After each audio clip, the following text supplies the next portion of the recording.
wonder who that could be. It's Belinda.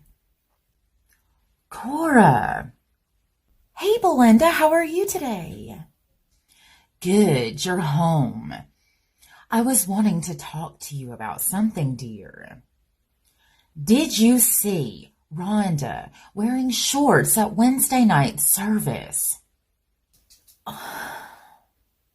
You know she was just trying to show off that new tattoo that she got on her leg.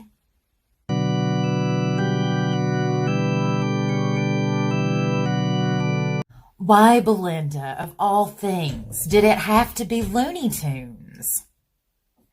To think, dear, if you absolutely must, as a Christian, put a sinful stain on your body, does it have to be Tweety Bird, though? She really could have been like the other young Christians today and got a scripture or something religiously inspired.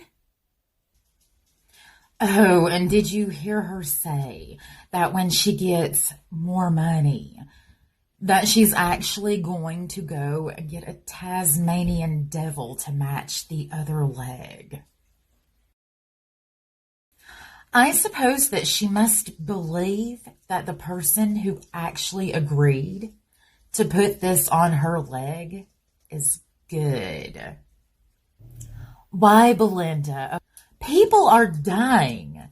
Souls are on the line. And all she's concerned about is staining her body with yesterday's pop culture. Oh, Belinda, before I jump on off here, when did I need to have the money to you for the silent raffle? Anytime this week, dear, is fine. The drawing will be held on Sunday night. But please make sure that you don't say anything to Jack. Jack is far too uptight. Don't worry, I won't be saying anything to Jack. You know how he feels about raffles in church. I just love it when you have silent raffles. Did you make an Afghan this time, Belinda?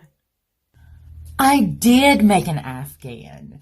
And Jan also donated some of that paparazzi jewelry that she likes to sell when she does come to church. You know, she did always get her fashion sense from her mother.